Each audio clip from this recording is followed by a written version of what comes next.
Well, howdy. Let's get this light so it's not glaring on the lens. Anyway, once upon a time there was a little country known as France. And France has had a bad rep in the firearms world for a long, long time. But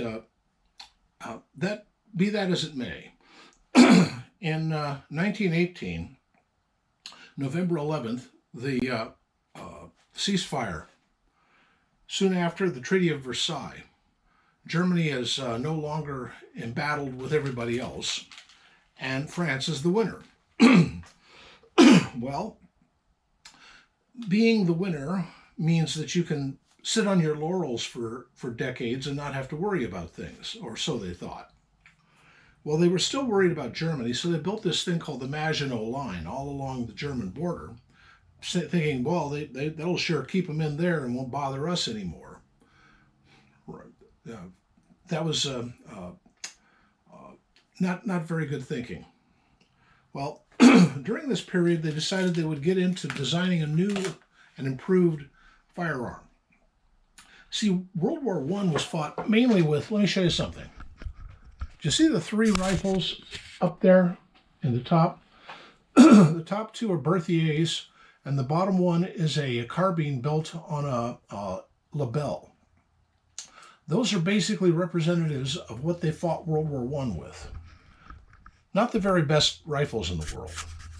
So they put their crack people on designing a brand new rifle. And they decided that the latest and greatest thing, after their experience with the Shosha, was they should go for a semi-auto. Well, they decided, well, we know how to build bolt actions, so for right now, why don't we build a bolt action as a stopgap, and then later we'll equip all of our frontline troops with the semi-auto, and those stopgaps, well, we'll give them to clerks or tax or drivers or bakers, people in the rear echelon. Boy, my voice is really going. Anyway. But so what they did is they first went and churned out a whole slew of these bolt actions. Well, I should mention something else too. They decided that the 8mm Lebel, those things shot, wasn't really good. It was an 8mm that was actually a neck down 11mm Gras rimmed cartridge from the black powder days. The whole story of development of that is a Charlie Foxtrot. Ian McCollum does a wonderful job describing it, and it's really a Chinese fire drill is the other expression. Anyway, so they decided they would go to a new cartridge, and they developed a 7.5 by 59. They trimmed it back to 58 because that worked better. Well, remember, they just won with Versailles. They won the peace with Germany, and Germany, as war reparations, had to turn over all of their machine guns to France. Well, those are an 8mm Mauser, which is a 7.92 by 57. So here's the French with a 7.5 by 58. So here's some these new and improved cartridges that show up for testing, and some troopers not knowing any better put them into those old 8 Mauser, put the 8 Mauser stuff into the new rifles and machine guns that use 7.5 by 58. Hey, it fits in there. Oops. After a few blown barrels, exploded guns, and injured troops, the French decided that was not such a good idea.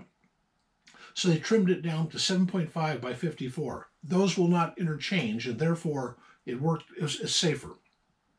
Anyway, that bolt action stopgap, they didn't get around in time to doing the semi-auto. They did. They had a prototype. They had about 50 of them built when the French lost, and Germany basically took over France. Well, let me show you something. Here we have the MOS 36 and the MOS 4956. Now, this one here is developed from that original one that they were going to develop before World War II sort of put an end to the plans. That was called the MOS 40, and it looked surprisingly like this one. This one was a sort of a iterative development of, this one is an iterative development of the MOS 40. And this is the MOS 36. This is the bolt action that would have been the stopgap. As was, they had enough of these around that all of those soldiers along the Maginot Line and every other soldier in the main French army, this was what they were carrying when they lost. It was actually a better rifle than the K98K that the Germans had, but the generalship of the French, not so good. Anyway, what I wanted to show is take a look at these two. You will see the family resemblance. The butt stock looks almost the same. The forward stock looks almost the same. The barrels assembly, it just looks like this is the grandfather of this one or something like that. You know, it's just, they're very, very related rifles. This one was indeed the French rifle after World War II until they got the FAMAS in, I think, the 1960s.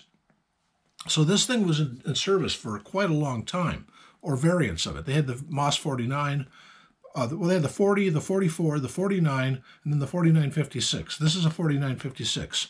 Both of these were chambered in 7.5 by 54, the French cartridge.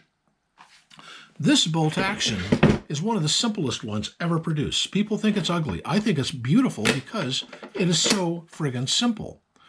It just works. It's just a beautiful rifle, and it works. Getting 7.5 by 54 French is kind of difficult these days, but you know, still, it's a nice rifle. And if you can shoot them, they're really fun to shoot. They're flat shooting. They're a good rifle.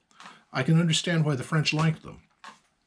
This one, on the other hand, well, it has some issues, but it's this was also used by Germans. The Germans that used this were mainly Waffen SS guys who enlisted in the French Foreign Legion and were shipped off to Indochina to fight the Viet Minh with this. This was the rifle that Dien Bien Phu was fought with. The one thing I find interesting about this is you'll notice this is the magazine for the thing. Notice the clip on the magazine is on the magazine. It's not here on the body of the rifle. The clip that holds the magazine in place. This is just a spring-loaded or spring-catched clip, literally, and it just come in, and there it is. You know, I have several magazines for this thing. Actually, I should show something. I have a whole bunch of accessories for this. I have there's the pouch, the belt pouch for it. Here is a armorer's kit for it. And this is really a rarity you won't find these days. That's the sight used for the rifle grenade that fits on the end of this thing. And you just won't find it these days. But I happen to have, I lucked into a deal on Surplus long ago. And I picked up a whole bunch of these things because, well, you never know. And besides which, they're rare, hard to come by. And no one wanted them back then. I don't know why, but it's the nature of military surplus is, at first they're a dime a dozen, and then they're rarer than peacock's feathers and hard to come by. And I mean, it's like, I bought a 1896 Mauser from a Swedish Mauser for $60 when I bought it. Those things are now crowding $1,000. Hard to come by. I don't even know what this costs these days. This, by the way, is a Century Arms one. And what I mean by Century Arms one is Century Arms imported a whole slew of these. But what they did is they bored it out and rechambered it to 308. Well, it works great as a 308 rifle, except for one little problem. The MOS 4956 had an inertial firing pin. That means that it would slam forward when the bolt went forward, but it had no spring in it.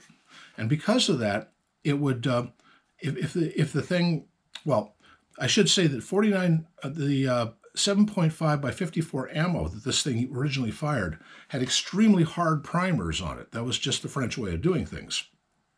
So this inertial firing pin worked just grand.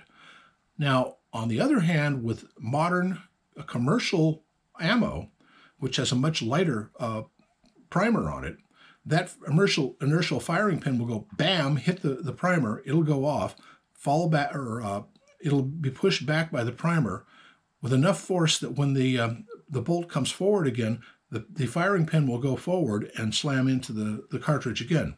These were known for what are called double firing, bam, bam, like that. Well, the answer to that, the solution, is to get a redesigned firing pin that has a spring on it. And there's a gunsmith in Texas who markets those, and I bought one. This has that type of firing pin in it, so this is now safe to shoot with 308. It was safe before, but it would double up, and that's something you just don't want unless you want it. And I have the old firing pin if I wanted to put it in and double up again, but no thanks. I'd rather just have it as a regular old semi-auto. It's a nice little rifle. I have it as an example of type, not necessarily as something I want to take out as a shooter that often, but an example of type. And since it's in 308, well, it is a valid battle rifle if necessary. I'm a collector of milsurps. What can I say?